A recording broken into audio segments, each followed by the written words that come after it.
to be or not to be? That is the question.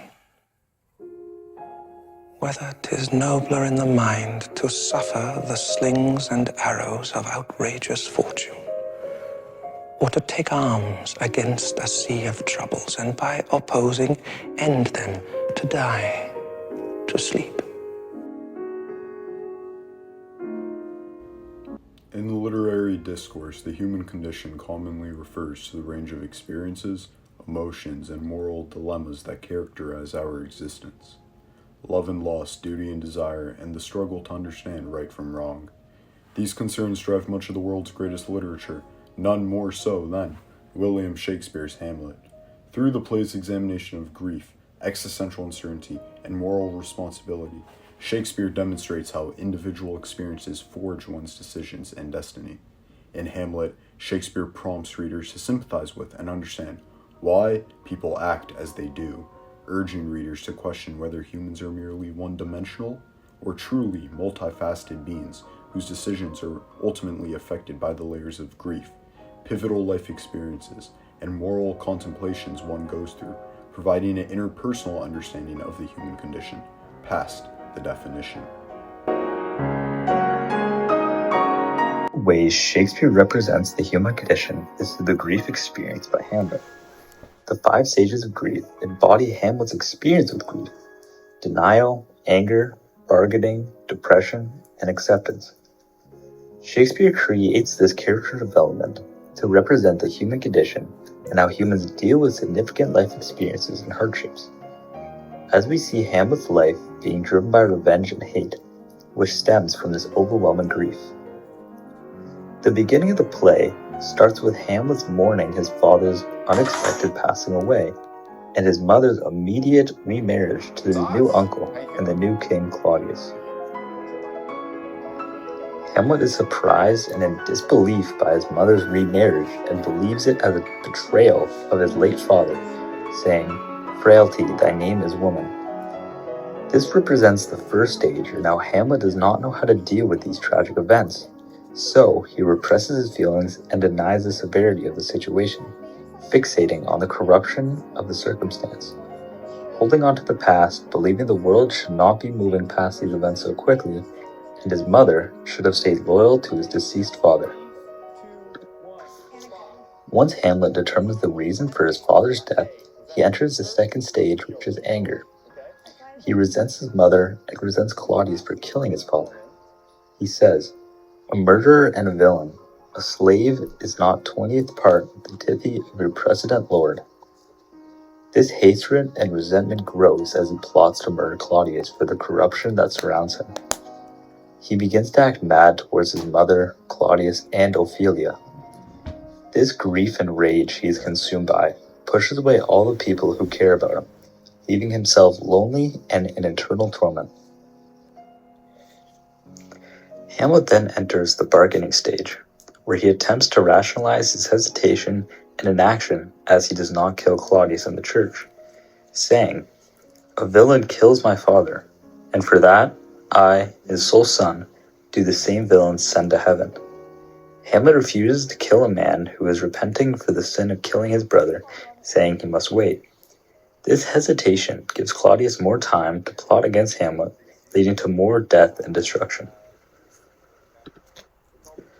Hamlet's depression is the most significant stage, where he deals with deep sadness and questions life and its meaning. This existential crisis is best encapsulated by Hamlet when he says, "To be or not to be, that is the question." In this soliloquy, he questions the meaning of suffering, and the grief he feels has been predetermined. His words convey the meaning of despair and hopelessness as he tries to deal with the idea that life is nothing but a cycle of pain with no end.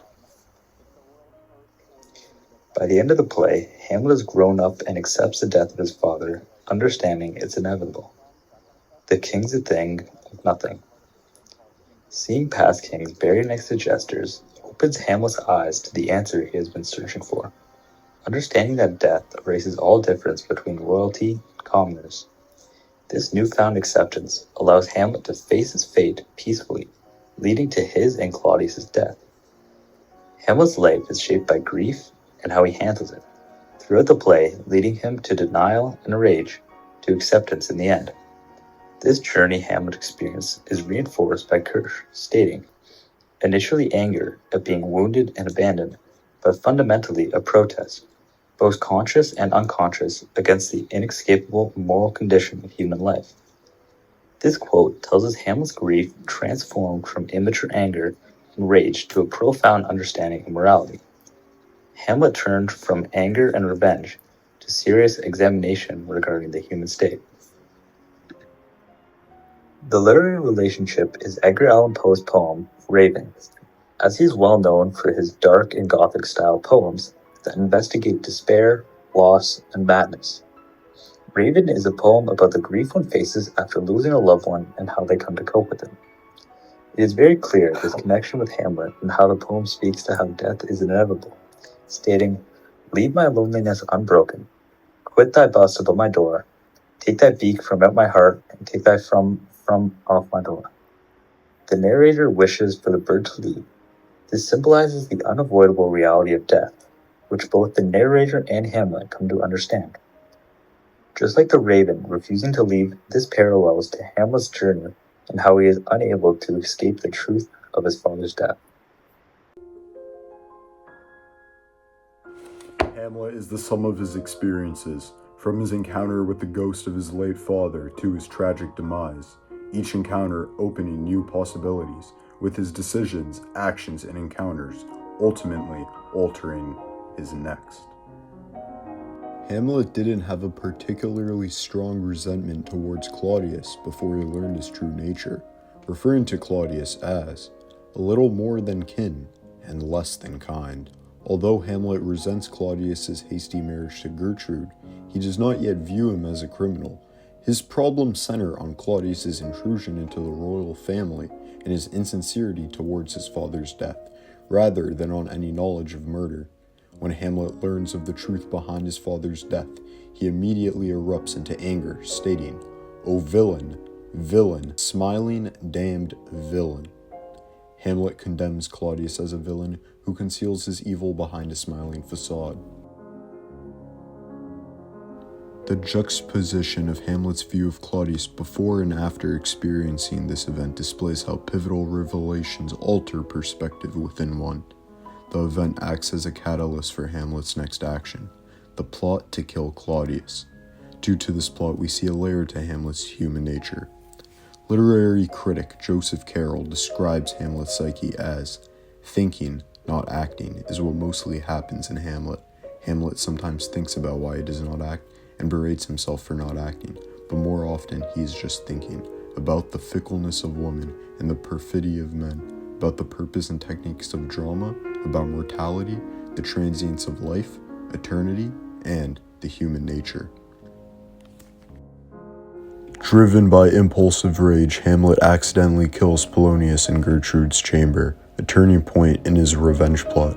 This event changes how Hamlet perceives his own hatred. As he contemplates why he feels the way he does, later in the play he sees how his actions affected Ophelia's madness and Laertes' very own plot for revenge. He states, "For by the image of my cause I see the portraiture of his." Like Hamlet, Laertes seeks vengeance for his slain father. Hamlet views Laertes as a reflection of his situation, employing empathy rather than hostility, as he tells Laertes, "Give me your pardon, sir, I have done you wrong, but pardoned as you are a gentleman." Before their duel, Hamlet directly apologizes to Laertes for killing Polonius, demonstrating a strong desire for reconciliation. Openly acknowledging the devastating consequences of his impulsive action. As Hamlet has always been a morally aware character throughout the play, these pivotal moments act as a catalyst for his regression and growth as a human, underlying his human condition until his very demise. American History X, a film directed by Tony Kaye, starring Edward Norton as Derek Vineyard, a neo-Nazi who changes his hateful ways, struggles to shield his younger brother from the same path he used to walk. Derek's divergence of neo-Nazism is the sum of the heinous act that took him to prison and and the experience of prison that forced him to confront the consequences of his hatred. This moral awakening within Derek displays how events can fundamentally shift a person's trajectory and reshape one's understanding of right and wrong, affecting future actions within one's life. Derek's realization due to his prior events that his younger brother Danny has gone deeper down the path of hate and violence ultimately pains Derek after his release from prison. Derek's reformed ways due to his previous life experience change his perceived notions, and he tries to help his younger brother go down a path with less hate. In Hamlet and American History X, both protagonists are shaped by the tragic circumstances that ignite their descents into hatred and repressed traumas, the death of King Hamlet and the loss of Derek's father, yet each journey is catalyzed by pivotal events: Hamlet's accidental killing of Polonius and Derek's imprisonment after his violent crime. Hamlet suffers from harbored resentment to empathy, recognizing in Laertes' grief the mirror of his suffering. At the same time, Derek abandons his racist ideology upon realizing that the cruelty transcends racial lines. These arcs illustrate how human beings are not wholly defined by their initial prejudices, nor bound to their darkest impulses. Rather, humans are three-dimensional. They evolve through critical moments that spur reflection and transformation. By depicting Hamlet's existential quest and Derek's moral awakening, Shakespeare and Mckay invite audiences to look beyond one-dimensional judgments, urging the acknowledgement of the complex layers of experience that shape one's human condition. During the course of the play, Hamlet's definition of morality continues to change. The moral course changes in Act 3, Scene 3, when Hamlet chooses vice over virtue. Claudius and Hamlet, alone in the church, is the play's moral climax. It is the point where Hamlet chooses intentional and calculated revenge over avenging justice. As Tass argues, this is not a passive inaction but a vicious decision to try to damn Claudius. This shift in Hamlet's moral vision challenges us to reconsider him not as a tragic hero trapped in moral uncertainty, but as one who is actively embracing evil. Hamlet seizes his opportunity to kill Claudius, but hesitates. Now might I do it, Pat? Now he is a-praying, and now I'll do it. And so he goes to heaven, and so am I. Revenge! That would be scant. A villain kills my father, and for that I, his sole son, do this same villain send to heaven? This indecision is not doubt, but an act that ensures Claudius will not receive eternal life. This act is driven by vengeance, not the justice he previously longed for, indicating a change in his ethical values. Hamlet is no longer only a son seeking retribution for his father's murder, but seeks heinous punishment upon Claudius. Instead of embodying the honor expected of him, he succumbs to a darker and more ruthless desire for revenge. Hamlet, however, changes. Even as Claudius fails to repent, Hamlet fails to act as a kinsman and a king should, in accordance with his bounty. This decision marks the prayer scene, an ethical turning point in the play, where Hamlet vows for revenge rather than justice. We see a similar concept in The Godfather. Both explore a once noble protagonist fall into moral corruption. Hamlet's initial seeking of justice turned revenge can be paralleled to Michael Corleone's transformation from a hesitant outsider to a cold-blooded mafia boss. Hamlet's defining moment of choosing not to kill Claudius is not of hesitation, but an act of cruelty, ensuring Claudius's eternal suffering. Michael's choice to become mob boss by murdering his enemies was not impulsive, but deliberate, like Hamlet. They both have calculated approaches to revenge, one that is not driven by rage and leads to maximized personal gain. Hamlet's fixation on vengeance leads to his own downfall, death, and the death of many others. Like Hamlet, Michael's loss of identity and family was a result of his actions, proving that revenge has irreparable consequences. In the novel Moby Dick, written by Herman Melville, Captain Ahab's quest for revenge is similar to Hamlet's. Both sacrifice reason, morality, and well-being for acts of revenge. Ahab, just like Hamlet, is calculated in his plan for revenge, making decisions that ultimately lead him down a path of moral despair. This cutthroat mindset clouds Hamlet's judgment until the end of the play. His vengeance overwhelms him, transforming a once ethical man into a cold-blooded killer. His duel with Laertes proves the transformation from moral to immoral, for he no longer pauses to ponder the consequences of his actions. He has accepted death. There's a divinity that shapes our ends, rough hew them how we will. This realization is not a return to moral clarity, but an acknowledgement of what he has caused, the fallen state of Denmark. The final nail in his moral coffin is his killing of Claudius in Hamlet's final moments. Hamlet makes sure Claudius suffers a brutal death as he poisons him with both the cup and the sword. This action completes Hamlet's revenge, finalizing his transformation from moral man to an instrument of destruction. Similar to Captain Ahab, Hamlet allows his need for vengeance to dictate his fate and downfall. By the time he mutters his last words, The rest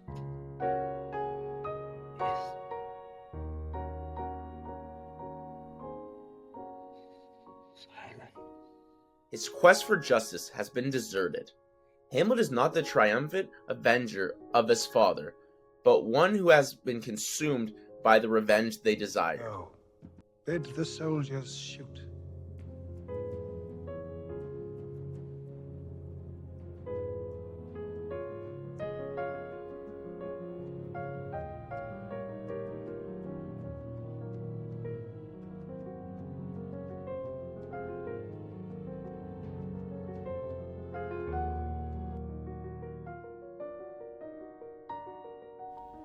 In Hamlet, Shakespeare offers a profound human exploration of grief, pivotal life experiences, and the formation of moral awareness.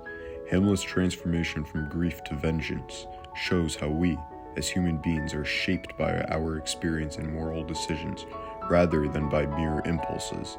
Every tragic decision arises from a conglomerate of experience and emotion that draws upon the whole human condition. Hamlet is an embodiment of human complexity. Human beings exist in a space beyond simple labels of good or evil. He struggles with ideals of noble justice and the temptation of bloodlust revenge, revealing the juxtaposition of one's capacity for sympathy and brutality under certain circumstances. Shakespeare urges us to move beyond superficial judgments and to understand the forces that drive human behavior, challenging how quickly we may conclude others. Hamlet shows that every person experiences darkness, searches for meaning, and suffers. Because of this, no one can truly be defined justly through a single lens. In the end, Hamlet reflects not just the challenges of one prince, but the human journey we all share.